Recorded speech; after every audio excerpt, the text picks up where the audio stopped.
Good morning, friends and family, church people. We today are in chapter 8 of Romans, verses 26 through 30. And this is one of my favorite passages because it helps me to live life without regrets, right? Because today what we're going to see is that God in all of His wisdom, all of His knowledge, all of His knowing everything about you and about me and about all of this creation, God tells us that everything that happens works together for His purpose and for His good. So what that means, and what I want you to see in the text, is that no matter where you are, where you've been, what you've done, God has a purpose in that. And what that means for me and for you is that we are free to live life without regrets for what we did in the past. Here's the way it plays out. Likewise, the Spirit helps us in our weakness.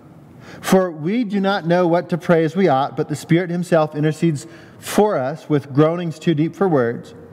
And He who searches hearts knows what is the mind of the Spirit, because the Spirit intercedes for the saints according to the will of God.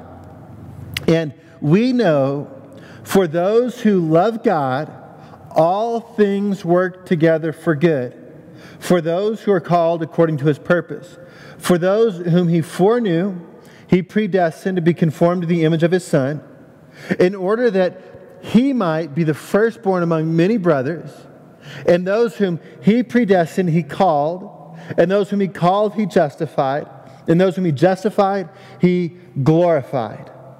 And so today, here, check this out. I want you to notice the progression that Paul goes through. He goes through all this whole progression. All those that God knew, those who He knew would be saved, He keeps progressing you to be glorified with Jesus Christ. So first thing to think about, what is God doing in your life to chip away at the bad stuff, to work away all of the extra junk in your life so that you can be more like Jesus?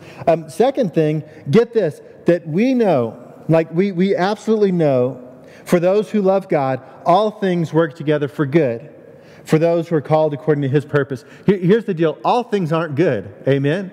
There's some really bad, really evil stuff in this world that we live in. Frankly, I'm not real happy about being quarantined. I think it stinks.